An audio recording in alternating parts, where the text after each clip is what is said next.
मोहित बहुत अपसेट है। मुझे उसकी बहुत फिक्र हो रही है, कहीं जज्बाती होके कोई गलत कदम ना उठा ले। अच्छा, तो साहबजादे इतने दिनों से भूख हड़ताल करके अपने नाकाम इश्क का शोक मना रहे थे। कैसी बातें कर रहे हैं? तो मैं और क्या कहूँ हमने।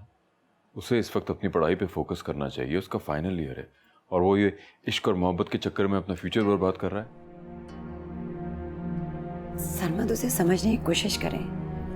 आपका बेटा इस वक्त बहुत दुखी है, बहुत तकलीफ से गुजर रहा है। उसको आपके सपोर्ट की जरूरत है, इन बातों की जरूरत नहीं है। आप ऐसे बातें प्लीज ना करें। बाप हूं मैं उसका, जो कुछ भी कह रहा हूं उसके भले के लिए कह रहा हूं।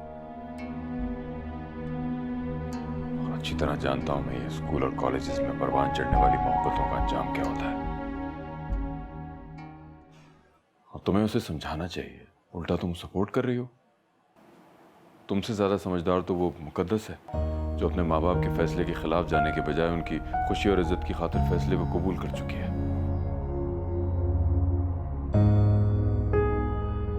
जरूर वो किसी अच्छी फैमिली से ताल्लुक रखती है, वरना कुछ लड़कियां तो अपनी खुशी और अपनी नाम नेहाद मोहब्बत के लिए अपने माँ बाप की इज्जत को पैरों तले कुचल के घर से भाग जाती हैं।